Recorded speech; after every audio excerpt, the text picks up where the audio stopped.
இன்றைக்கி நடந்த டெஸ்ட்டில் இங்கிலீஷ் ஷார்ட் அண்ட் ஜூனியர் மே 1981 வந்து நிறைய பேர் எவ்வளோ பேர் யூஸ் பண்ணிக்கிட்டீங்கன்னு தெரியாது. ஆனால் கொஞ்சம் பேர் வந்து பிடிஎஃப் அனுப்பிச்சிருக்கீங்க. நான் அனுப்பிச்சிருக்கிறது எல்லாமே வேல்யூஷன் பண்ணியிருக்கேன். அதில் நல்லா பண்ண ஒரு பிடிஎஃப் வந்து எடுத்து போட்டிருக்கேன். மிஸ்டேக் வந்து 20க்குள்ளே தான் இருக்குது. ரொம்ப நல்லா பண்ணியிருக்காங்க.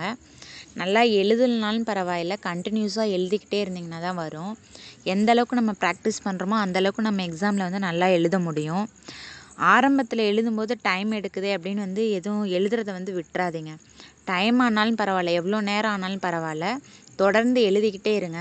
நீங்கள் பிடிஎஃப் அனுப்பலனாலும் பரவாயில்ல, உங்களுக்குள்ளே வேல்யூஷன் பண்ணிக்கோங்க. ரொம்ப இது வந்து யூஸ்ஃபுல்லாக இருக்கும். என்னடா இவ்வளோ நேரம் ஆகுதே, நம்மளால் எழுத முடியலையே, மற்றவங்களாம் நல்லா எழுதுறாங்க, நம்மளால் எழுத முடியல அப்படின்னு கான்ஃபிடென்ஸை வந்து குறைச்சிக்காதீங்க. எந்த அளவுக்கு நம்ம எழுதும்போது கான்ஃபிடென்ட்டாக எழுதுகிறோமோ, நம்மளால் முடியலனாலும் ட்ரை பண்ணி எழுதிட்டு இருந்தோம்னா தான் நம்மளால் நல்லா எழுத முடியும்.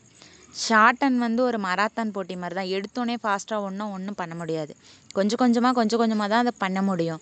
அப்போ தான் நம்ம சக்ஸஸ் ஆக முடியும். அதனால் நாளைக்கு வந்து இதே ஜூனியர் கிரேடில் அடுத்த ஸ்பீட் நடக்கும். டெஸ்ட்டு எழுதுங்க. ரொம்ப யூஸ்ஃபுல்லாக இருக்கும். யூஸ் பண்ணிக்கோங்க தயவு செஞ்சு. மற்றவங்களுக்கும் உங்கள் ஃப்ரெண்ட்ஸ்க்கும் சொல்லுங்கள்.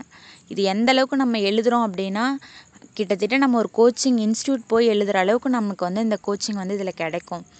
ஆரம்பத்தில் நமக்கு டைம் ஆகுதுன்னு எழுதுறதை மட்டும் நிறுத்தாதீங்க. தேங்க்யூ.